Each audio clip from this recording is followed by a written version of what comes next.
I went to my mountain lodge to refresh and found my sister, her hubby, and her in-laws living there.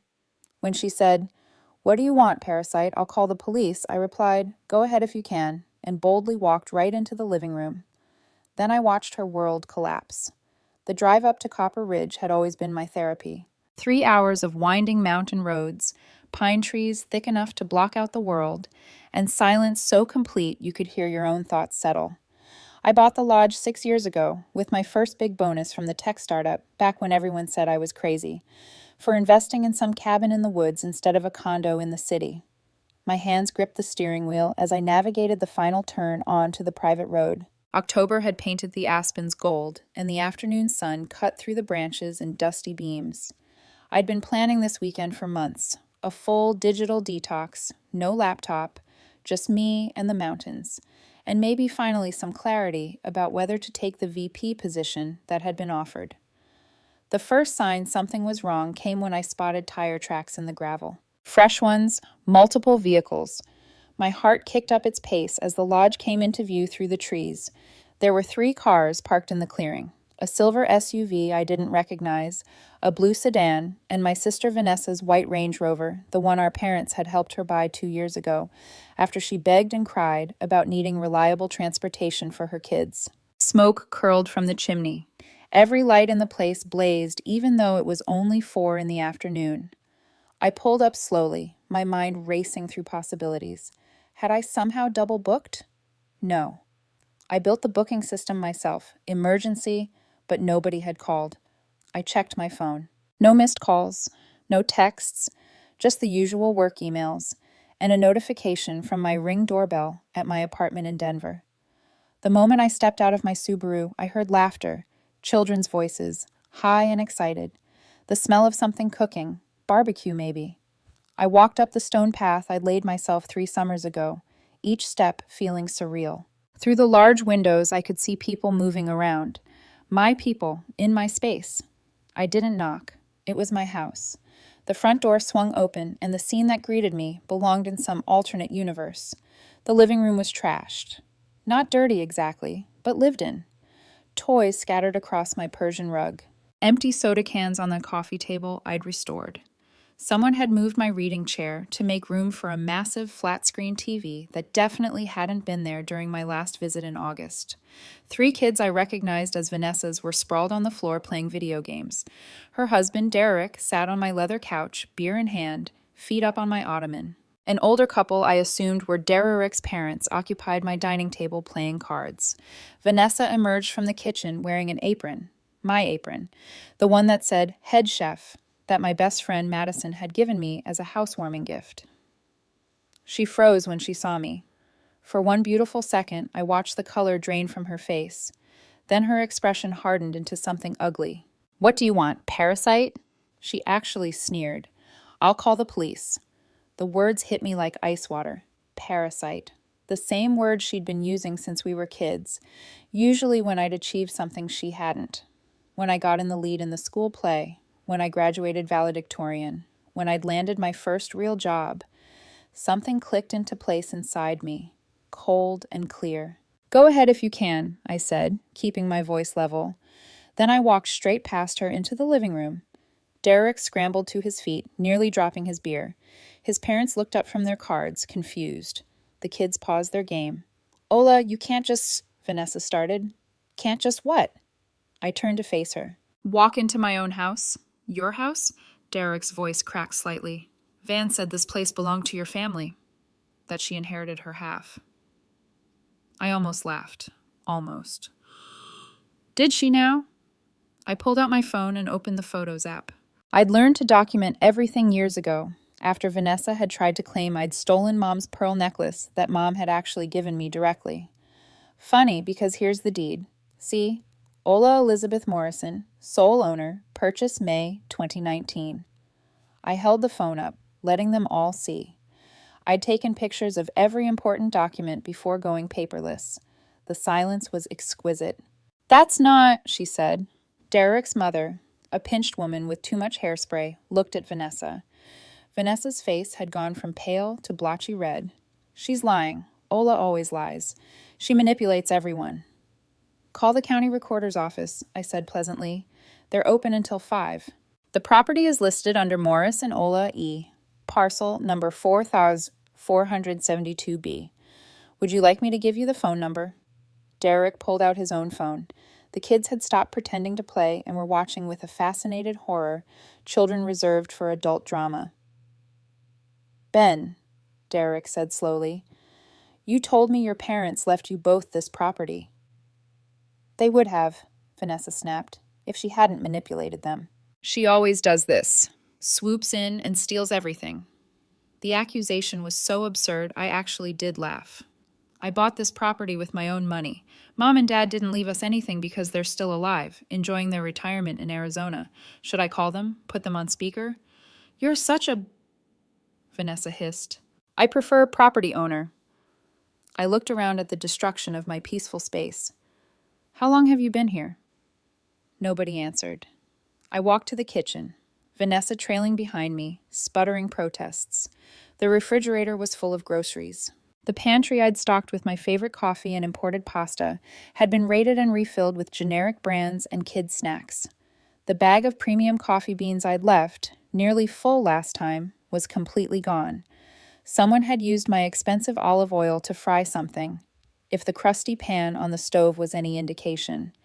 The espresso machine I'd saved for months to buy had a coating of dried milk on the steam wand. 3 weeks, Derek admitted from behind me. He followed us in. Van said we could stay here while our house was being renovated. She said, you never came up here anyway. 3 weeks. I turned to face my sister. You've been squatting in my house for 3 weeks. It's not squatting if it's family, she shot back. It's breaking and entering. Trespassing, theft of utilities. I kept my voice calm, but inside, rage was building like a storm. This wasn't just about the house. This was about every time she'd taken credit for my work and group projects, every time she borrowed my clothes and returned them ruined, every time she told our parents I was being selfish when I wouldn't hand over my things. This was about the time she'd called me selfish for not loaning her $5,000 after I just bought my first car, scraped together from 3 years of saving from my part-time jobs. She told everyone I was greedy, that family should help family. This was about high school when she told everyone I cheated to get my SAT scores, about college when she called my partial scholarship unfair because she hadn't gotten one, about last Christmas when she'd announced to the entire family that I was cold and unloving because I'd set a boundary about her kids destroying my apartment. Ola, come on, Derek tried for a reasonable tone. Van made a mistake, but we can work this out. We're family. Family pays rent. Family asks permission. Family doesn't call family parasites. Vanessa crossed her arms. I'm not leaving. You can't make me. This is where she'd always went before. The tantrums, the tears, the way she'd spin the story to make me the villain and herself the victim. Our parents would inevitably beg me to back down, to be the bigger person, to let it go because that's just how Vanessa is. But I was done being the bigger person. Derek, I said, turning to him, do you have a rental agreement? Any written permission to be here? His silence was answer enough. And you've been here 3 weeks, meaning you've been using my electricity, my water, my gas for the fireplace, and heat. You've been consuming food that I paid for. I gestured at the nearly empty bag of coffee beans on the counter. The good stuff from that roster in Denver. You've been sleeping in beds with linens I bought. We can pay you back, Derek said quickly. At fair market rate, this area rents for about $400 a night during peak fall season. 3 weeks is 21 days. That's $8,400 plus utilities, plus the food you consumed, plus cleaning fees, because I guarantee you haven't been maintaining this place to my standards. The number hung in the air. Derek's face went gray. You can't charge us like a hotel, Vanessa sputtered. That's insane. You're right. I should charge you more. Hotels don't let you move in furniture without permission. I pointed at the TV. Where did that come from? That's ours, Derek said. We brought it from home. Did you drill into my wall to mount it? The hole-riddled wall behind the TV answered for him. That's property damage. I'll need to repair and repaint. Add another $500. This is ridiculous, Vanessa said. I'm your sister. Then you should have asked your sister before moving into her house. I pulled up my contacts. I'm going to give you one chance. You pack up everything, You leave today, and you pay me for the utilities and food. Call it an even $3,000. I'll eat the cost of the rental value and the repairs because you're right. We're family. $3,000. Derek looked like he might pass out. We don't have that kind of money. That's why we're here. The renovation went over budget. Why didn't you stay with your parents? I asked, looking at the older couple who had crept to the kitchen doorway. Their place is too small, Derek's mother said stiffly, but my place is just fine to come and dear without asking. Vanessa said you wouldn't mind, she insisted. Vanessa lied. I looked at my sister again. That's when Vanessa did what she always did. Her eyes welled with tears. Her lip trembled. You've always hated me. Ever since we were kids, you've always had to be better than me, smarter than me, and now you're using this house to hurt me. The performance was Oscar-worthy. I'd seen it 100 times. I don't hate you, Van, but I'm done enabling you. I held up my phone. 30,000 or I call the sheriff. You wouldn't But I could see the doubt creeping in. Test me. We stared at each other. Years of history crashed between us. Every fight, every betrayal, every time I'd swallowed my anger to keep the peace. Our parents' voices echoed in my memory. Just let her have it, Ola. You know how she gets. Be the mature one. Call them, Derek's father said suddenly. Call the police. We'll tell them she gave us permission. Really? I pulled up my email on my phone. Because I have an email thread with the property management company confirming that no one, and I quote, no individuals besides Miss Morrison are authorized to access the property until further notice. That's dated from last month when I had them come do a maintenance check. I also have security camera footage. That was a bluff. I didn't have cameras up here, but they didn't know that. Derek's father's face hardened. Derek, go start packing. Dad, now. The older man looked at me with something like respect. My son married a liar. We're not going to make it worse by adding fraud to the list. Vanessa whirled on him. How dare you? How dare I? He stepped forward. We sold our truck to help pay for your renovation. You said you had this place lined up, that it was all arranged. We sold our truck to help pay for your renovation. You said you had this place lined up, that it was all arranged. My wife and I have been uncomfortable for 3 weeks, wondering when the real owner would show up, and you kept saying it was fine. You made us accomplices. I didn't make you do anything, Vanessa said, but her voice was shrill now. Unbelievable. Derek was staring at his wife like he'd never seen her before. Ola, I'm sorry. I genuinely thought Van showed me pictures and said this was the family lodge. It is, Vanessa insisted. It should be. I'm family too. Why does she get everything? I bought it, I said slowly, like explaining to a child. With money I earned. You want a mountain house? Buy one. With what money? Some of us have real responsibilities. Kids, a family. We can't all be selfish career women who... Finish that sentence, I said quietly, please. She didn't. Even Vanessa knew when she'd gone too far. You have 2 hours, I said. I'm going to drive into town, get dinner, and when I come back, this place better be empty and clean, dishes washed, floors swept, garbage taken out. I want every trace of you gone. And the money? Derek asked weakly. You have 1 week to send me $3,000. After that, I'm adding interest, and if I find anything broken or missing, I'm taking it to small claims court. I started to walk out, then paused. Oh, and bam, change your locks at home, because I'm betting I know how you got in here. Her face confirmed it. She'd made a copy of my emergency key, the one I'd foolishly given her years ago, just in case. I'll be back at 7, I said. Don't be here. I walked out to a chorus of arguing voices, Derek and his parents rounding on Vanessa, the kids crying, chaos erupting. The October air hit me like a blessing as I closed the door behind me. My hands were shaking as I got into my car. Adrenaline, anger, and something else. Liberation, maybe. I'd actually done it. I'd stood my ground. I hadn't caved. I drove down the mountain to Pine Creek, the little town 15 minutes away, found a diner called Rosie's, and ordered a burger and fries I was too wound up to eat. The waitress, an older woman with kind eyes, asked if I was okay. Family drama, I said. She nodded knowingly. The worst kind. You need pie. Pie helps. I accepted the apple pie. She was right. It did help. By the time I drove back up at 7:30, the clearing was empty. All 3 vehicles were gone. I sat in my car for a long moment, almost afraid of what I'd find inside. The house was cleaner than I'd expected. They'd done the dishes, swept the floors, even taken out the garbage. The TV was gone, leaving those damn holes in the wall. But someone, Derek probably, had left a note on the kitchen counter. Ola, I'm sorry, I really didn't know. I'll send the money. Van and I have a lot to discuss. Derek. No note from Vanessa. Of course not. I walked through the house checking everything. They'd stripped the beds and left the linens in the washing machine. At least they'd had that much decency. The bathroom showed signs of kid use.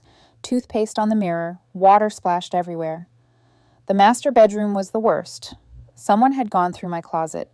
The clothes I kept up here were pushed aside, and unfamiliar items had been hanging in their place. Vanessa's clothes. She'd actually moved her wardrobe into my bedroom. The dresser drawers held her underwear, her socks, her toiletries spread across my bathroom counter. The entitlement that it staggered me. This wasn't just using the house. She'd moved in, fully moved in, as if she'd finally gotten what she'd always wanted. To be me, to have my things, to occupy my life. I found more evidence of their extended stay as I continued my inspection. The second bedroom had been converted into a kid's room, complete with toys and books I'd never seen before. They brought a portable crib. There were city cups in the kitchen cabinets, arranged next to my wine glasses like they belonged there. In the office, my sacred workspace where I had taken countless conference calls with mountain views as my backdrop, someone had set up a gaming station. Derek's, probably. The desk I custom ordered from a craftsman in Boulder had been shoved against the wall to make room for a gaming chair and console setup. They hadn't just borrowed my house, they colonized it. I started documenting everything with photos. Every moved piece of furniture, every addition, every sign of their occupation. My lawyer brain kicked in, the one I developed from years of protecting myself against Vanessa's accusations and distortions. Evidence. Always gather evidence. As I photographed the gaming setup, my phone rang. Unknown number with a local area code. Hello, Ms. Morrison. This is Deputy Chen with the Summit County Sheriff's Office. We received a call about a property dispute at this address. My heart sank. Vanessa had actually called the police. After everything, she'd still tried to play victim. Deputy, I'm the property owner. I have documentation if you'd like to come by and verify. That won't be necessary. We pulled the property records when the call came in. The caller, a Vanessa Patterson, claimed you were trespassing on family property. When we informed her that you're the sole owner on record, she became, let's say, uncooperative. I couldn't help the smile that spread across my face. What happened? She insisted we arrest you for harassment. When my colleague explained that asking someone to leave your own property isn't harassment, she demanded to speak to our supervisor. Then she claimed you'd stolen the property through fraud. He paused. Ma'am, is your sister always like this? Unfortunately, yes. Well, she's been warned that filing false police reports is a crime. I'm calling as a courtesy to let you know the situation's been handled. We have your complaint about unauthorized occupancy on file if you need it for civil proceedings. Thank you, Deputy. I appreciate it. For what it's worth, he added, I grew up with a brother like that. Cut him off 5 years ago. Best decision I ever made. After we hung up, I sat on the porch steps, watching the sunset behind the mountains. The air had that crisp bite that promised frost overnight. An elk bugled somewhere in the distance, the sound echoing across the valley. This place had been my dream realized. Growing up, our family had never had money for vacations. While Vanessa had resented our modest lifestyle, I'd worked 3 jobs through college, lived with roommates for years after graduation, and poured every spare dollar into savings. When the tech startup I joined early went public, my stock options had finally given me the cushion to buy something purely for joy. I'd looked at dozens of properties before finding this one. The lodge had been a foreclosure, neglected and sad with water damage and outdated everything. But the bones were good and the location was perfect, remote enough for privacy, close enough to town for convenience. I'd spent 2 years renovating it myself, mostly. I'd learned to tile, to install light fixtures, to refinish hardwood floors. Every weekend I could spare, I'd driven up from Denver with supplies and determination. My friends had helped. Madison had painted every bedroom. My colleague Aaron had helped me build the deck. My old college roommate Jessica had sewn the curtains. This place represented everything I'd accomplished on my own. Every plank of the deck, every coat of paint, every carefully chosen piece of furniture, and Vanessa had tried to take it. But it was mine again, my space, my sanctuary. I built a fire and sat in my reading chair, watching the flames dance. My phone buzzed around 9 o'clock. My mother. Hola, honey. Vanessa just called me very upset. She says you kicked her out of the family lodge. Here we go. There is no family lodge, Mom. There's my lodge that I bought with my money that Vanessa broke into without permission. Broke into? She said you gave her a key. I gave her an emergency key years ago. This wasn't an emergency. This was her lying to her husband and his parents, telling them the property was partly hers, and squatting for 3 weeks without asking me. Silence then. 3 weeks? 3 weeks, Mom. Using my utilities, my supplies, drilling holes in my walls. She didn't tell me that part. Mom's voice had shifted. She said you showed up unexpectedly and lost your temper. Did she mention calling me a parasite? A longer silence. Oh, Ola, yeah. Your father and I will talk to her. This isn't okay. I know it's not okay. I'm tired of being told to let things go because that's just how Vanessa is. She needs to face consequences for once. You're right, Mom sighed. I'm sorry. We haven't been fair to you. We always asked you to be the understanding one because you're more capable of handling things, and that's not right either. The acknowledgement, unexpected and unqualified, made my throat tight. Thanks, Mom. Did you really charge her $3,000? Fair market value would be $8,000 plus damages. I gave her a family discount. Mom actually laughed. Good for you, honey. Good for you. We talked for another 20 minutes. She promised to stop making excuses for Vanessa, to have a serious conversation with her about boundaries and respect. I didn't know if it would stick, but it felt like a start. After we hung up, I opened my laptop, so much for a digital detox, and ordered security cameras, real ones. This time, I'd have them installed before I left. I also called the locksmith who serviced the area and scheduled a full rekey for Monday morning. Over the next few days, I patched and repainted the wall, color matching the exact shade of cream I'd chosen when I first decorated. I deep cleaned the espresso machine until it purred. I replaced my coffee beans with an even better blend. I hung my photographs back on the walls, where they'd been moved, to make room for the TV mount. On Sunday morning, I drove into Pine Creek for supplies and ran into someone I hadn't expected, Derek's mother, Joan, coming out of the grocery store. She stopped when she saw me, her expression unreadable. Hola, she shifted her bags. I owe you an apology. You don't have to. Yes, I do. She gestured to her car. Let me put these away. Can we talk for a minute? We sat on a bench outside the store, watching tourists browse the antique shops across the street. Joan looked older than she had 3 days ago, tired in a way that went beyond physical exhaustion. I've been married to Frank for 42 years, she started, raised 3 boys, Derek being the youngest. I thought I was a good judge of character. She shook her head. Your sister fooled me completely. Vanessa's had a lifetime of practice. That doesn't excuse it, or excuse me. Joan turned to face me directly. She showed us photographs of this place, told us stories about summers spent here as children. The way she talked about it, about your family. I believed her. We thought we were doing a favor, keeping an eye on the place while you were away. What did she tell you about me? Joan winced. She said you were difficult, career-obsessed. Bet you'd inherited money from a grandmother and bought this place out of spite to have something she couldn't access. She made you sound cold. The lies were so familiar they barely stung anymore. And now? Now I've seen the truth. The way you handled everything, firm but fair. You could have called the police immediately. Could have pressed charges. You gave us a way out. She paused. Derek told me about your conversation with him. You were kind to him even though he should have done his due diligence. He was lied to. We all were. But that's on us for not verifying. Joan pulled out her phone. I took photos of how we left the place. I wanted proof that we cleaned properly, that we didn't steal anything. Derek was paranoid that your sister might have taken something and you'd blame us. She scrolled through images of my clean kitchen, the stripped beds, the swept floors. In one photo, Derek was carefully patching the holes in the wall, his face somber. He tried, Joan said quietly. We all did. It doesn't fix what happened, but I wanted you to know. Thank you for telling me. I meant it.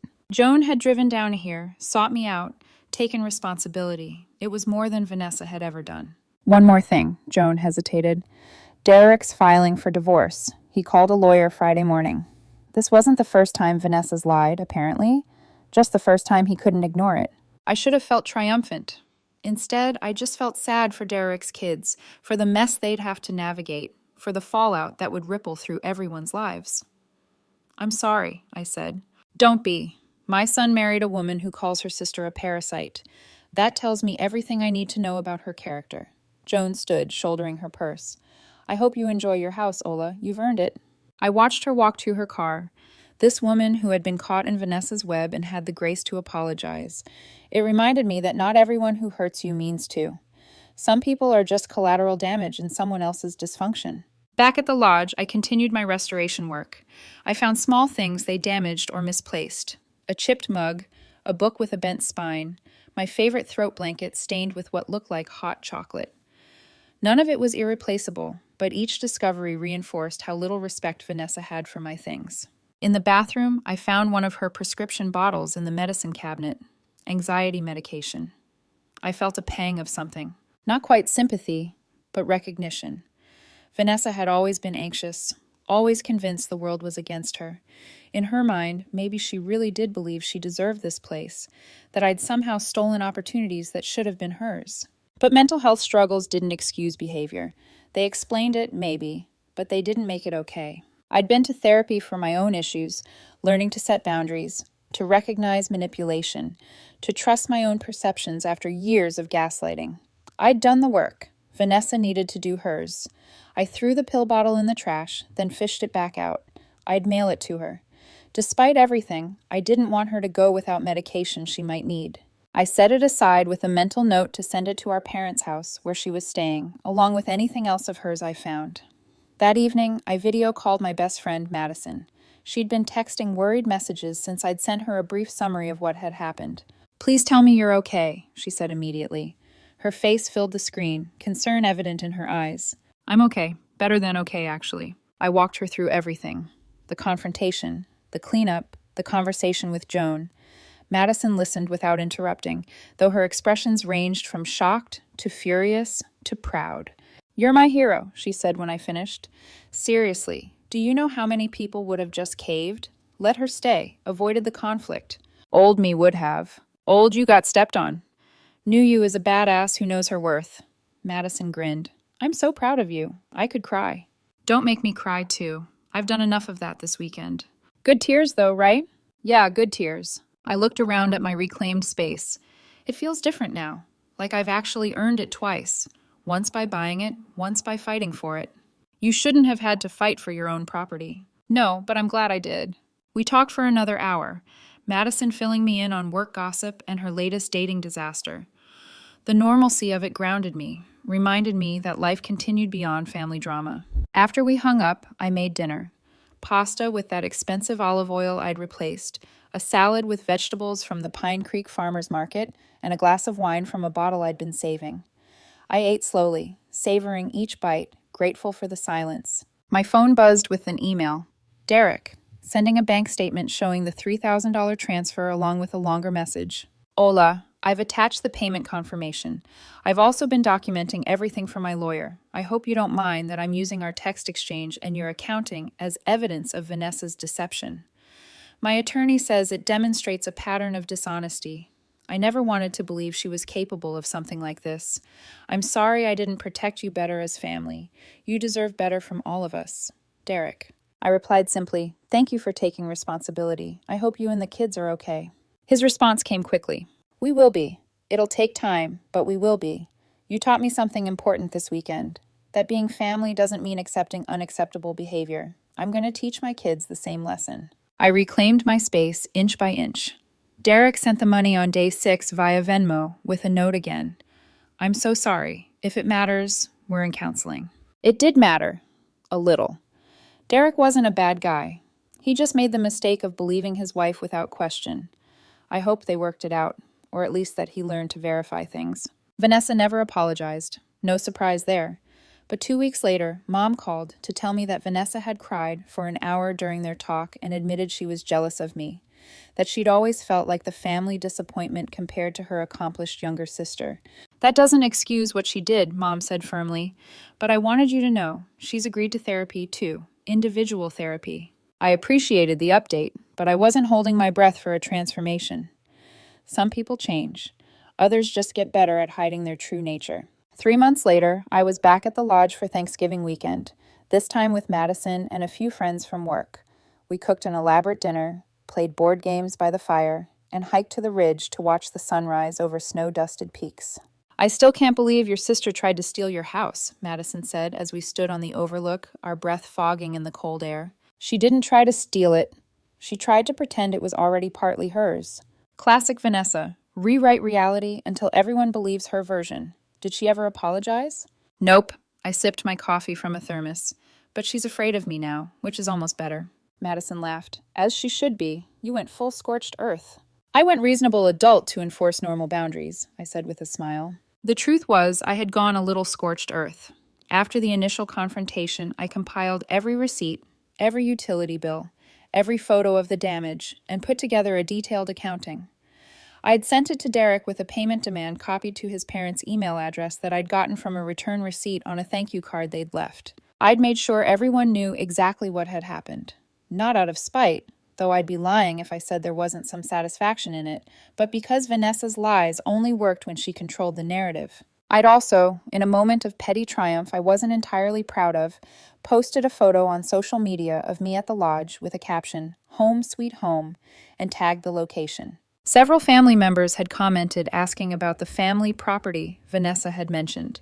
I'd simply replied, "Just my personal vacation home. Bought it in 2019. Let the truth speak for itself." Christmas came and went. The family gathering was awkward. Vanessa barely spoke to me, which was fine. Her kids didn't understand why they couldn't go to Aunt Ola's cabin anymore. Derek made polite conversation and gave me an apologetic look whenever Vanessa left the room. But something had shifted in the family dynamic. When Vanessa started to complain about money troubles at dinner, Dad gently suggested she and Derek look into financial counseling. When she tried to paint herself as a victim of her circumstances, Mom redirected the conversation. They were holding her accountable, finally. Not perfectly, not all the time, but enough that Vanessa's usual manipulations didn't land the same way. As for me, I took the VP position. The promotion came with a significant raise and a team of my own.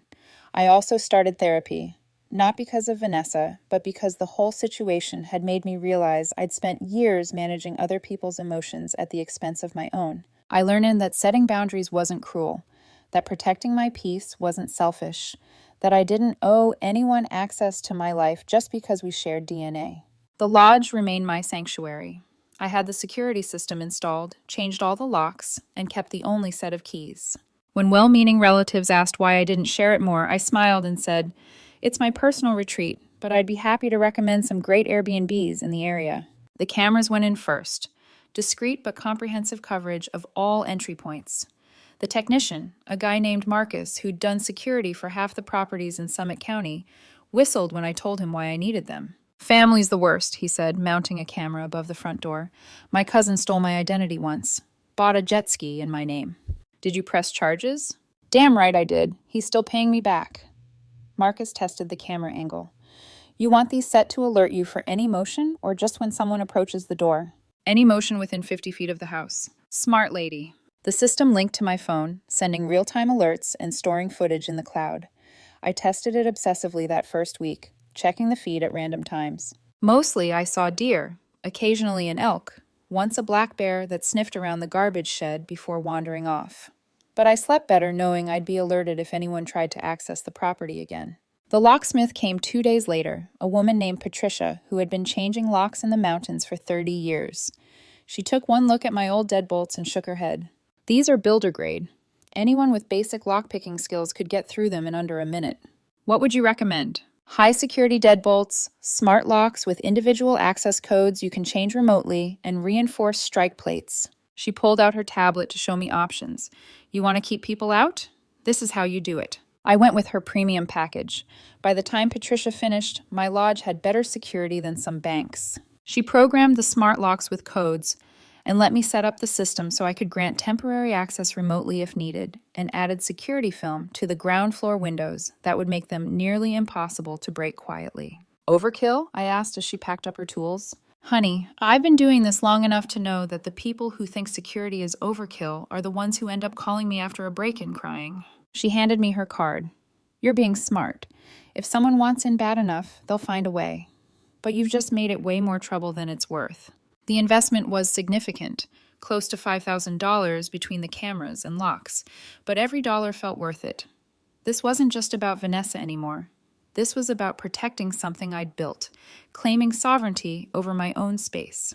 I spent the rest of that week working remotely from the lodge, taking conference calls from my deck, writing code while watching snow clouds gather over the peaks. My boss, Sarah, called to check in, having noticed I'd extended my time off. "Everything okay? You never take this much time away." "Family situation, it's handled now." "Want to talk about it?" I gave her the abbreviated version. Sarah listened quietly, then swore with impressive creativity. "Your sister sounds like a piece of work." "That's putting it mildly." "Well, if you need anything, documentation for HR if she tries to contact you at work, a reference letter for a restraining order, whatever, you let me know." Sarah's voice softened. "And Ola, I'm glad you stood up for yourself. I've seen you minimize your own needs for years. It's good to see you finally putting yourself first."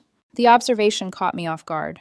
"You noticed that?" "Everyone did. You're the person who always volunteers for the worst shifts, who takes on extra work when someone else drops the ball, who never complains even when you should."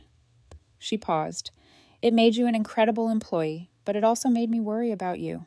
After we hung up, I sat with that conversation for a while. How many people had watched me diminish myself?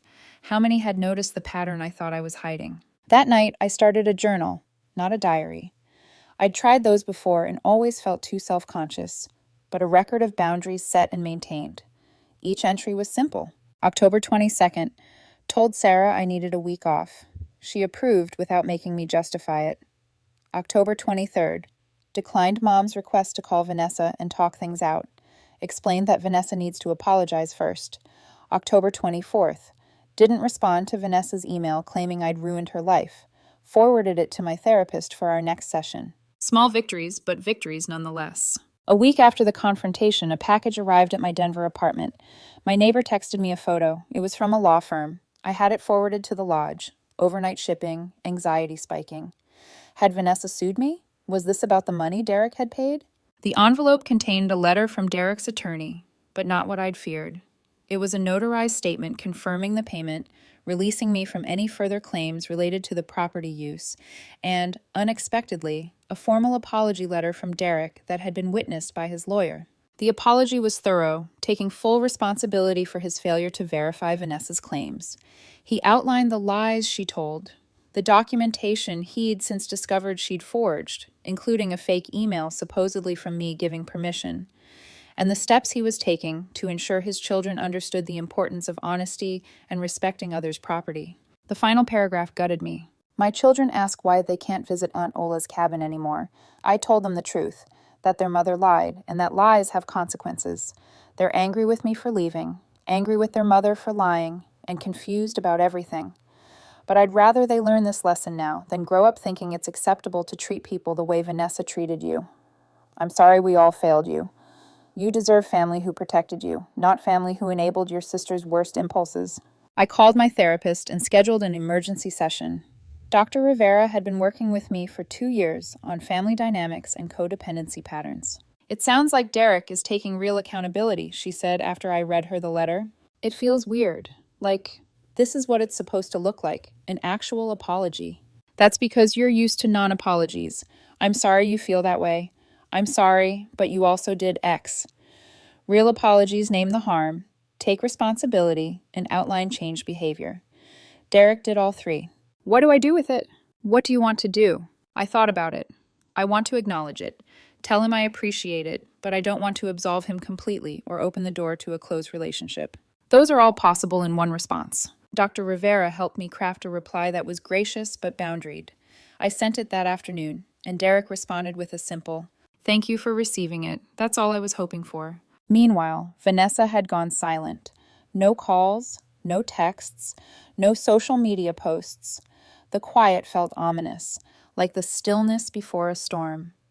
Mom called with updates. "Vanessa's moved into our guest room temporarily with the 3 kids. She's been fired from her part-time job at the boutique for being unreliable, which probably means she called in sick too many times or caused drama with coworkers. Derek filed for divorce and is seeking primary custody based on Vanessa's pattern of deception. She's spiraling, Mom said. I'm worried about her.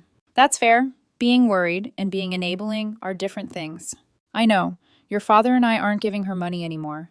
We're paying directly for things the kids need: clothes, school supplies, their therapy. But we're not funding her lifestyle or bailing her out. How is she handling that? Badly. She called me a traitor yesterday. Mom's voice cracked slightly. She says the whole family has turned on her because of you. Mom, you know that's not... I know, I do know Ola, but she's still my daughter, and watching her self-destruct is hard. She's an adult making choices. You can love her and still hold her accountable. When did you get so wise?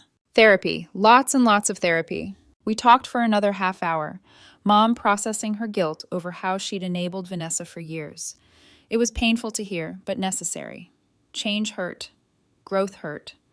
But staying in dysfunction hurt more. When well-meaning relatives asked why I didn't share the lodge more, I smiled and said, "It's my personal retreat, but I'd be happy to recommend some great Airbnbs in the area." A year after the confrontation, Derek and Vanessa separated. Mom broke the news gently, as if I'd be devastated. I felt a twinge of sadness for the kids, but relief that Derek was extracting himself from the chaos. Vanessa moved back in with our parents temporarily. I sent them a carefully worded text offering to help cover therapy costs for the kids, money sent directly to the therapist. I wouldn't give Vanessa cash, but I'd support my nieces and nephews. Sometimes, at the lodge late at night, when the fire burns low and the only sound is wind through the pines, I think about that moment when I walked through my own front door to find my life invaded. The shock of it, the audacity. But mostly I think about what I said. Go ahead if you can. 4 words that changed everything. 4 words that meant I was done backing down, done sacrificing, done letting someone else's dysfunction dictate my life. The lodge is quiet tonight. Snow is falling outside, fat flakes that catch the porch light. I have a cup of tea, a good book, and absolutely no one's drama but my own to worry about. Vanessa was right about one thing. I do come up here to refresh, to remember who I am when I'm not managing everyone else's emotions, to reconnect with a woman who worked her ass off, saved her money, and built something beautiful. She just never understood that she wasn't entitled to any of it. My phone buzzes. A text from Madison. Still alive up there? Haven't posted in 24 hours, and your coworkers are worried you've been eaten by a bear. I snap a photo of my tea in the snow-covered window and send it back. The only thing eating me is this mystery novel. It's delicious. Her response is immediate. Terrible pun. Also, I'm jealous. Save some peace and quiet for me next month. Already blocked off the dates, I reply. Because here's what I learned. The people who respect your boundaries are the ones who deserve access to your life. Everyone else can get a polite redirect and a recommendation for a good Airbnb. I finish my tea, add another log to the fire, and settle deeper into my chair. Tomorrow, I'll hike to the frozen waterfall. Tonight, I'll read and rest and exist in the space I created for myself. And if my sister ever asks to visit, well, I'll consider it. Maybe in a decade or two, after she's done the work to become the kind of person who asks instead of takes, who respects instead of exploits. But probably not. Some bridges aren't worth rebuilding. Some doors are better left locked. Some properties are meant to have only one name on the deed.